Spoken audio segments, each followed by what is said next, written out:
Hey everybody, it's me, Joseph, and because there's a 30-second delay, I continued to speak with muted audio for 30 seconds. Hey everybody! This is the problem, is that now you know who is behind all of the PPG technical malfunctions. Oh my god. Well, hello everyone. It is now time for round 2 of the Yu-Gi-Oh! Quarantine Series tournament, and we have got a miserable one for you. If you thought the last one had just a little too much action in it, just a little too much, too many things were happening. You know, you certainly could say that things didn't connect as well as they should have. But don't worry. This time, I've got something fantastic for you. I've got something that will really light a fire under you. Something that is really going to reignite your faith in Yu-Gi-Oh! And your excitement about Yu-Gi-Oh! The trading card game. It is the Jeff match. Jeff won his Game 1 match, and I couldn't be happier for him. He was one of the very he was one of the last people still remaining to wait on, so you know that his game is going to take a while, and he's playing against Peeps Yu-Gi-Oh! One of the players to watch for that we looked at earlier this tournament. Extremely good streamer, train genius. He's playing trains, and boy, I don't I don't know about it. I don't know how this one's gonna go. I cannot fathom that it's gonna be good. But I can fathom that it's gonna be fun to watch. So the two of them are just queuing up for their game right now. We should be able to go over momentarily. I'm just letting them know that I'm ready to spectate, and we can get to it. Let me type in their names real quickly. I don't exactly know how Peeps intends to win. I don't think he has very many good outs to this. Certainly he came ready for mine. He's playing it himself. If we end up in a mine mirror situation, we are just going to have to get in it for the long haul. You're going to have to blow through your quarantine snacks, and the two of us are going to have to ride this one out together. I will be your conductor on this journey. Oh my. Alright, there we go. Sounds good. Jeff, it sounds like, is just setting a couple of things up over on his end, and we will be ready to go. The pair of us can make it in. All right, here it is. I'm sending you over. Fingers crossed. Let's hope for the best. Oh God. Okay. So, a lot depends on the die roll. I mean, Peeps wants to go second normally, but I think he's going to relish any chance to fire off something like a Gustav Max, or potentially make a card that can pop a Mystic Mine. Oh, jeez. In before it's the rubbish Infinitrack variant, and not one that can actually outmine, I have terrible news. Peeps is kind of the engineer of the rubbish Infinitrack variant, so likely it is going to be that one. Now, one thing that the Infinitrack variant has as an advantage over other train builds is that it has the ability to go into the extra deck for a bunch of very specific cards. It can toolbox a little more than the normal train deck, which just doesn't have the main deck availability of monsters to go into, like, really powerful things that are not rank 10s. So we're just gonna have to hope for the best here, and well, there it is. Planet Pathfinder. Oh. Okay, so Jeff's gonna go ahead and add a Mystic Mine to his hand. If he has the lock, I mean, I don't know what I'm doing if I'm Peeps. Oh God. This is kind of screwy for Jeff. He definitely doesn't want to go first, right? Like, Jeff wants your opponent to already be set up. Prohibition already. I don't know what he's going to declare, but I know it's probably not going to be good. Twin Twister is probably a good call. He picked evenly matched. Oh, and there it is. The Mystic Mine. He's got to have the field barrier as well, and boopity-doo, there it is. Oh, if that last card is a Solemn Judgment, that's the end of the game. Oh, God. Oh. I'm sure as seasoned Yu-Gi-Oh veterans, we've all watched a significant amount of 10 negates, besto deck setups, but explain to me what deck outs this. Like, explain to me what outs this. Now, notably, Cosmic Cyclone actually does beat the entire board. If you Cosmic Cyclone Mystic Mine, Jeff can't activate a second one because Field Barrier says you can't activate new field spell cards. Ooh, that's a sweet one as well. It's not going to destroy the Mystic Mine. Ooh, but a Solemn Judgment. Wow, what an absolute chat of an opener. Well, if he has a second Lightning Storm, that'd be pretty choice here.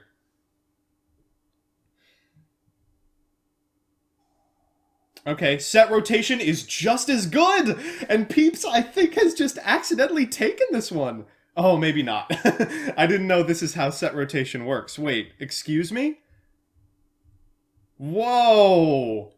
This is news to me. So if you set rotation while Field Barrier is on the field, it will permit you to set a field spell, but will not destroy your opponents. Whoa!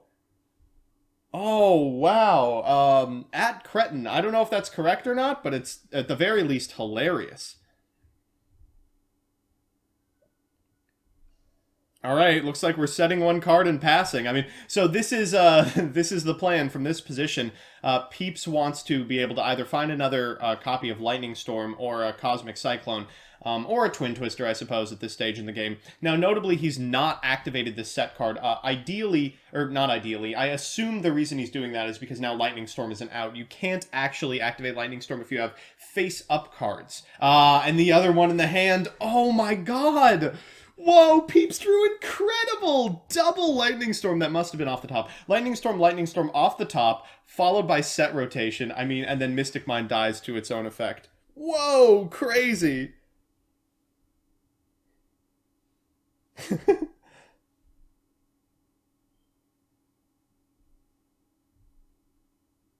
Alright, I mean, now what? If you're Jeff, what do you do? I mean, you're staring down a deck that is adept at OTKing, and you are out of Mystic Mine. Playing a second one requires another Field Barrier. I mean, that's going to be impossible. To those of you asking in chat, yes, this is the same man who played Mystic Mine at PPG events. It is the actual Jeff Leonard coming out for blood here.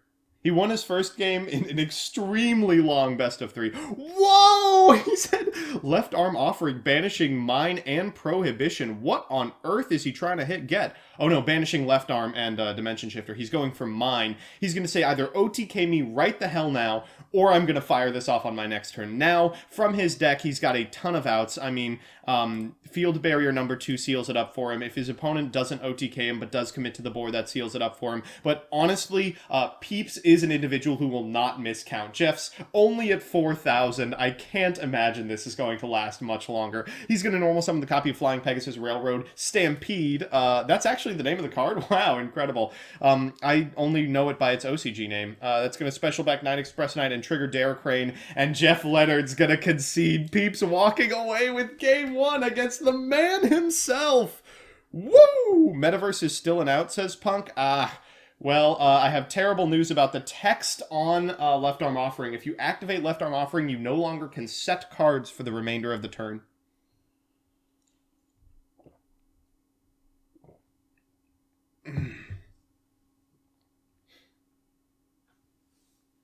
Wow. Incredible. Wow, you can just end up in a position like that in Mystic Mine where you commit. That was probably the best opener Jeff possibly could have opened. If that final card in his hand was not Left Arm Offering, but was instead another Solemn Judgment, that would have been the only scenario in which it's any better. But wow, even then. To those of you saying Demise of the Land, he can't set Demise of the Land. Right? Jeff could have won with Demise. No, he couldn't have set it. Alright, so it looks like for game 2, I think Jeff is forcing Peeps to go first. No! Jeff's going first again! Alright, so now that he has a more specific idea of what what Peeps is playing, he's going to go ahead and call main deck Lightning Storm for Prohibition. Seems probably correct. I mean, it's hard to make the call about if you're going to see evenly matched or Lightning Storm, so... Whoa! And it's final countdown time. Okay, chat, you're going to have to count along with me because there's no way I'm going to keep keep tabs on this one. So Jeff's deck has a couple of win cons, but far and away the best of them is Final Countdown. Final Countdown is a 20-turn clock before the end of the duel. It's better than almost all of his other win cons because it doesn't have to remain face up on the field. Things like Twin Twisters don't out it. It's just a timing thing. And Silent Wobby for his opponent. You better bet that one of these set cards is 100% a Metaverse. Oh no, he wouldn't have summoned it anyway. It gives him an extra draw. Oh, and there's the Metaverse. Ash right now or the game is over. Oh, God. Okay, no Lightning Storm. You've got a monster on your side of the field you can't get rid of. The hand limit of this card's controller becomes 3, and we know Peeps is on so many monsters. He might have this card down to 3. The best part about the Silent Wobby setups is you can't even evenly because you have the Wobby. Oh, man. So previously, Jeff was... Oh, he's going to battle phase! He has it! He has evenly, but he hasn't figured out that he controls a card yet. Oh, no. Peeps, I'm so sorry. Oh, the turn counter is at the top of the screen. Oh, that's no fun. This is just the general turn counter. It doesn't count the first turn. I can never perform the intricate math necessary to determine what turn Final Countdown's on. You're going to have to do it for me. Peeps is going to set as many as possible because he's discarding down to 3 at the end of this turn. No. Terraforming? Yeah, sure. What's the format for this tournament? It's Swiss to Top Cut.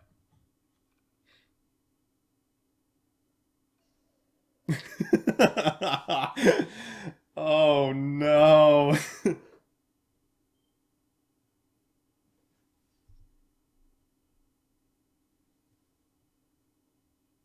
Fish moly, that's an old emote, but it checks out. Alright. That's the end of the turn. Discard down to 3. Dingus. Bullet Train is a good card to have in the graveyard, but not very strong when you can't draw any cards. So, that set card is probably Solemn Judgment, and if it is, I mean, that's just it.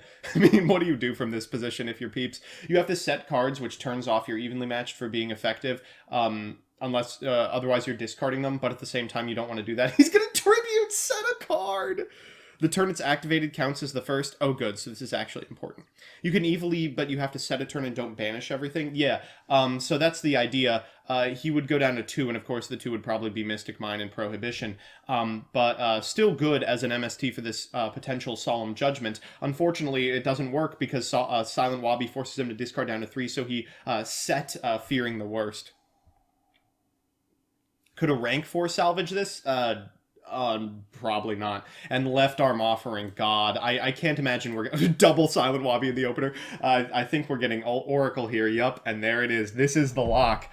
All right, Peeps, do you have an out in your deck? Ooh, an Anti-Spell Fragrance is a good one. So this is going to be a 3-turn clock for Jeff to set and then activate Goddess Skuld's Oracle. He can't set this turn, of course, because of Left Arm Offering. He'll be able to set next turn and then flip up as a result of Anti-Spell Fragrance. Wow, Peeps drawing an extremely powerful card. If only he could get rid of this stuff. All right, we're on 7 for Final Countdown. What level 5 through 6 is being run in Train? Yeah, I'm a little confused too. What on earth could this be? Chad, you're going to have to figure this one out for me. So, Peeps, I think, here is just thinning his deck. Revolving, switchyarding away individual cards. Infinitrax, yeah, you're right. Yep, that is correct. For a Dare Crane. Dare Crane seems pretty good, but it's an activated effect. Oh boy, and we're on 8. Things are not looking good. Alright, so we're going to set the Oracle for sure. I'm now wondering if this is Solemn Judgment. Like, would you flip it on Anti-Spell Fragrance? Probably not, because it actually doesn't do anything. It just delays the activation of Oracle by a turn. Unfortunately, Revolving Switchyard basically screws up all Oracle math. Like, it allows you to shuffle your deck, and if you have any draws afterwards, something like a Pot of Desires, you can ensure that you're always getting what you want.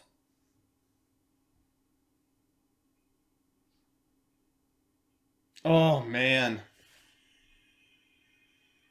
Hey, shut up, Radiator. Alright. There's Oracle, and that that might just be it. Oh, no.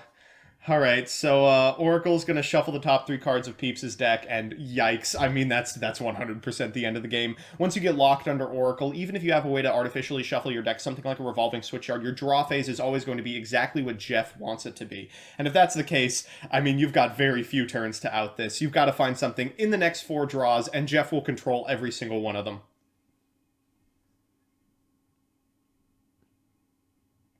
Neo Aquamador. Good call, Punk. Good call. I think that's probably close to correct. Ah, good morning to the 350 of you who have come by to see this. That's incredible for for my streams specifically. I really appreciate it. Twin maybe, yeah, and Peeps has just decided it is not worth sitting through. Wow! And Jeff walks with game two. This is going to be interesting. I wasn't expecting this to go to a game three. Peeps hasn't been able to do anything any game. It's just been a race to completely out Mystic Mine. And this is why Mystic Mine specifically is such an interesting deck. Like, Mystic Mine as a facet of a different deck, yeah, that's fine, of course, but all of those decks are going to at some point out the Mystic Mine themselves. Something like summoning a Hayate and then passing. You're going to have to link away, and then, you can destroy Mystic Mine of its own volition. This is the only deck that aims to keep Mystic Mine on field for the entirety of the game, and when it does that, the game plan of the two individuals shifts. It's like, if you've ever played Magic the Gathering, it's like playing against a Storm deck. Like, if you're like an aggro or a tempo deck, you have to radically change your game plan just to account for what your opponent is doing. Just like that, Peeps is completely foregoing his linear strategy in a desperate attempt to figure out what it is that's going to prevent Jeff from popping off as hard as possible, what's going to prevent that Mystic Mine from resolving, and how he can effectively deploy it. If I'm Peeps, even though I'm a blind second deck, I probably pick first. Ooh, it looks like he didn't. Oh god, that's everything Jeff wants to see. So Demise is extremely powerful, just because it sets up the whole thing itself. If he's also got a field barrier, he probably picks Mystic Mine. And that's about it. Leave Radiator alone. Looks like this is telegraphing likely not a field barrier in the opener, which means that Peeps might have a chance to deal with... Whoa, Mystic Mine. What, he picked it anyway? Oh, he had the whole thing already. It's not that he didn't have Field Barrier and as a result had to pick Demise of the Land as a pseudo-metaverse. It's that he already had both halves of the combo. So, of course, Peeps gets to go first here, and as a result, Lightning Storm is going to be extremely powerful if he's picked it up. There's a huge percent chance that he has when he's gone for evenly matched. Now, this is fine for Jeff. Picking Demise of the Land means that after the evenly matched, he's going to have a one-card way to activate Mystic Mine, and prevent his opponent from attacking or activating effects in the process. I mean, he has to have said it. And if he was playing around Lightning Storm, he won't have.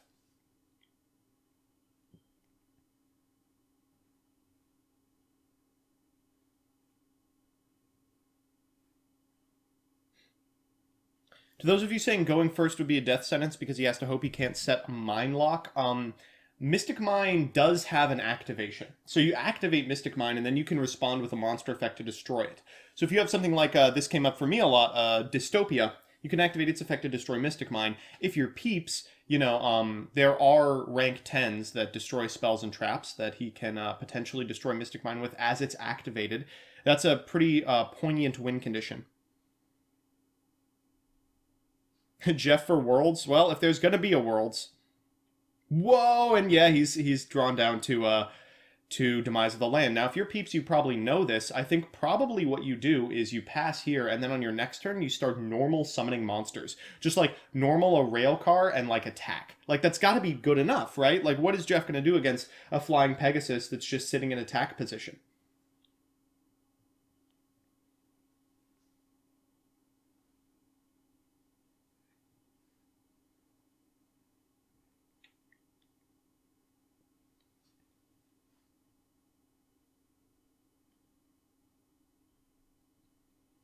Jeff deep in the tank. I don't know what exactly he'd be thinking about in this position. If you're Peeps, the best thing that set card can be is probably Anti-Spell Fragrance, but you would probably also shotgun it. Ooh, wow, and just an immediate pass back to Peeps. Ooh, a Lightning Storm for just the Demise of the Land, and this might do it.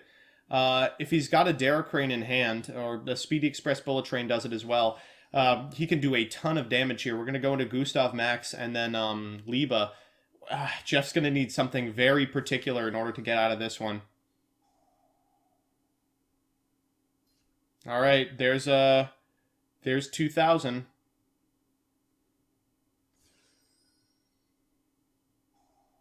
And there's Liba. Jeff, do you have it? Show me the battle fader. Oh, and it looks like Peeps is gonna walk with it. Oh, depressing. Oh, how painful. It actually probably for the best if I'm being realistic. Wow. Okay, so that's gonna be the game. Exciting to see Jeff on camera. Always appreciate his presence. Always like watching him do his thing. Unfortunately, that game really came down to which individual drew more lightning storms and in what sequence. So unfortunately for Jeff, it looks like that was Peeps who drew more. Peeps, of course, incredibly good player. Check out his video on Daziv's channel. Check out his Twitch if you are so inclined. All around great dude. Excited to see him going to undefeated after 2 rounds. But for what it's worth, I think Jeff is certainly still in this as well. He's got a bit of a road ahead of him, but going by the decks that are being played and how those decks match up against Mystic Mine specifically, if he can land a Mystic Mine consistently, I still would not count him out of it. All right. I am going to pop it back over to ye old non-copyright stream. I'm going to pair the next round, and then we are going to be back. This time, because we have a little bit more time and it's a little more clean, there's not like a YGO Pro issue. I'm going to get a straw poll up as to what match you all want to see. So watch out for that, probably in about 5-10 minutes. Of course, Jeff's match is going to take longer than almost every other one that's being played. See you soon.